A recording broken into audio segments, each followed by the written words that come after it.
गुरुदेव के चरणों में शास्त्री परिवार का अनंत कोटि नमोस्तु। प्रश्न पे आता हूँ गुरुदेव कि खट्टा या मीठा अचार में कितना सारा एडजस्टमेंट होता है। आम का स्वभाव खट्टा होता है, शक्कर और गुड़ का स्वभाव मीठा होता है, मेथी का स्वभाव कड़वा होता है, मिर्च का स्वभाव तो हम सभी जानते ही हैं। नमक की प्रकृति में लवणता है, राई की प्रकृति में कसैलापन है। फिर भी अचार ने कितना अच्छा सामंजस्य बिठाया है कि सभी को अच्छा लगता है। हे गुरुदेव, हम जॉइंट परिवार में नाना प्रकार के सबके अपने अलग अलग मन रहते हैं, लेकिन कैसा सामंजस्य बनाएं कि कम से कम अचार की मधुरता हम सब में ऐसी ही बनी रहे।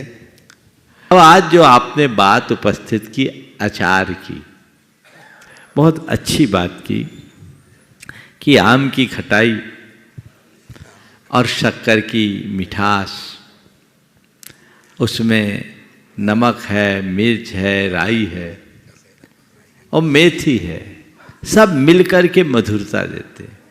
ऐसी मधुरता हमारे अंदर कैसे आए? आराम से आ सकता है। इसका रहस्य बता दूं? इसका रहस्य केवल यह है कि ये सब एक बरनी में रहते हैं। पहला रहस्य, एक बरनी में रहते हैं। समझ गया? सब के सब एक बरनी में रहते हैं और सब एक दूसरे का गुण लेते हैं।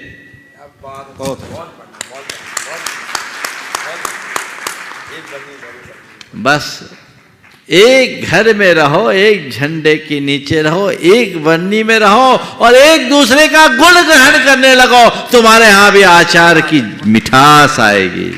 और एक बात बोलूं, अचार खाए तो हमें बहुत साल हो गए लेकिन अचार जो खाए हैं उनको बोलता हूं, सब एक बरनी में रह करके मिक्सअप होते हैं, लेकिन उसके साथ भी सबका अलग अलग स्वाद का आभास भी होता है।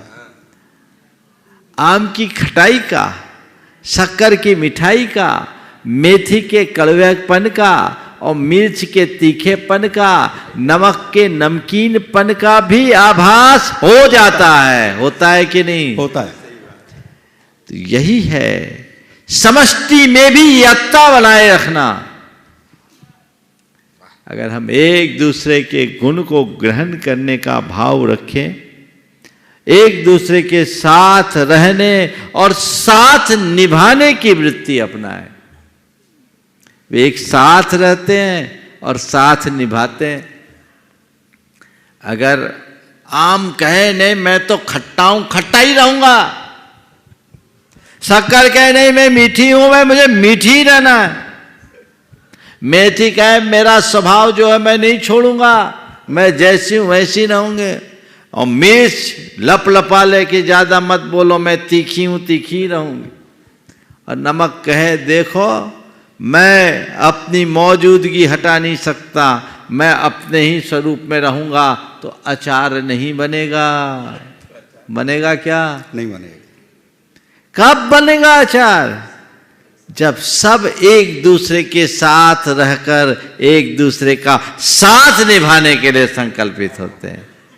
हमें मिलकर रहना है, क्योंकि हमारा जो वैशिष्ट है, हमारा जो स्वाद है, वो एक दूसरे का साथ निभाने में है। अलग होते ही स्वाद बिगड़ जाएगा। इसमें हमारी स्वतंत्रता भी है और हमारा सौंदर्य भी है, स्वाद भी है, शक्ति भी है, सब चीजें एक साथ है। तो जब हम वैसी मनोवृत्ति अपने भीतर जगा ले, तब मजा है। जब एक बरनी में ये आ जाते हैं ना, तो ये अपने आप को हटा करके अचार को ध्यान में रखते हैं। बस हमें भी व्यक्तिगत महत्वाकांक्षाओं को गौण करके घर परिवार की सुख शांति और समृद्धि को अपना लक्ष्य बनाना चाहिए, और उसके लिए अपना जितना उत्कृष्ट हो उत्सर्ग करना चाहिए। यदि हम ऐसा करने में